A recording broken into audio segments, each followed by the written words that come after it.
in creating identifying the single story and trying to determine what is the most efficient way of describing the single story, I went through several scenarios, those that affected me, those that I've judged and gotten wrong. And the one that I came back to was an interaction that I had with a student the other day. And she was having a rough go, so she was spending some time with me, and I had to be in a classroom. And so I asked her to come with me. And while we were in there, she was angry, and she was shut down, and she wasn't talking, and she said she just wanted to go home, and which wasn't an option.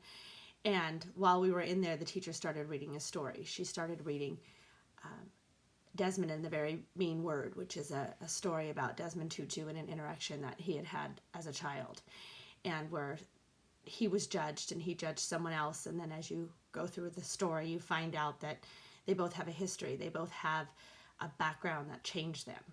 So after we were done in the classroom and we went back in, I had the book on my shelf, and I handed it to her, and I asked her if she'd heard the whole story before, and she hadn't. So I told her just to go ahead and take a look at it.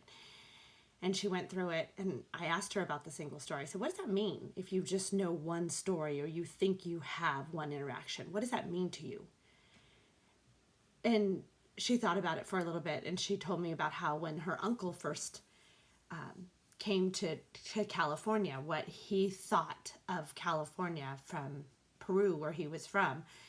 And she said everything he thought it wasn't what it was supposed to be. She said, he thought we were next to the beach. He thought we were next to Disneyland. And that's just the simplest but the most perfect way of describing exactly what it is when you judge by the single story. We make assumptions as to how we think someone else has grown up. We make assumptions as to how we think someone else is handling a situation, or how they're navigating a situation, or what they're doing.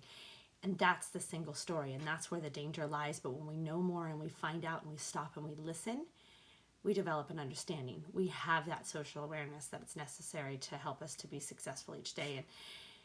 And it changed her entire attitude. And she talked about her frustrations, and she talked about what was happening with other girls on campus, and the things that they were assuming about her that weren't fact, and the statements that were being made, and what she was doing, and how she was making statements and judgments.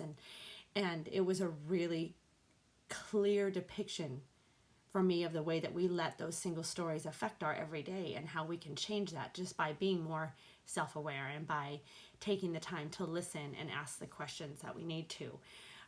It's an interaction that we can help with the students that we're involved with the adults that we're involved with. There's always more to the story, and how we make sure that we get to that place, and we don't judge others by where they come from, or who we assume they are, or where they live, or what they might look like, or how they might behave. There's so much more to the story, and that to me is the perfect example of what a single story is.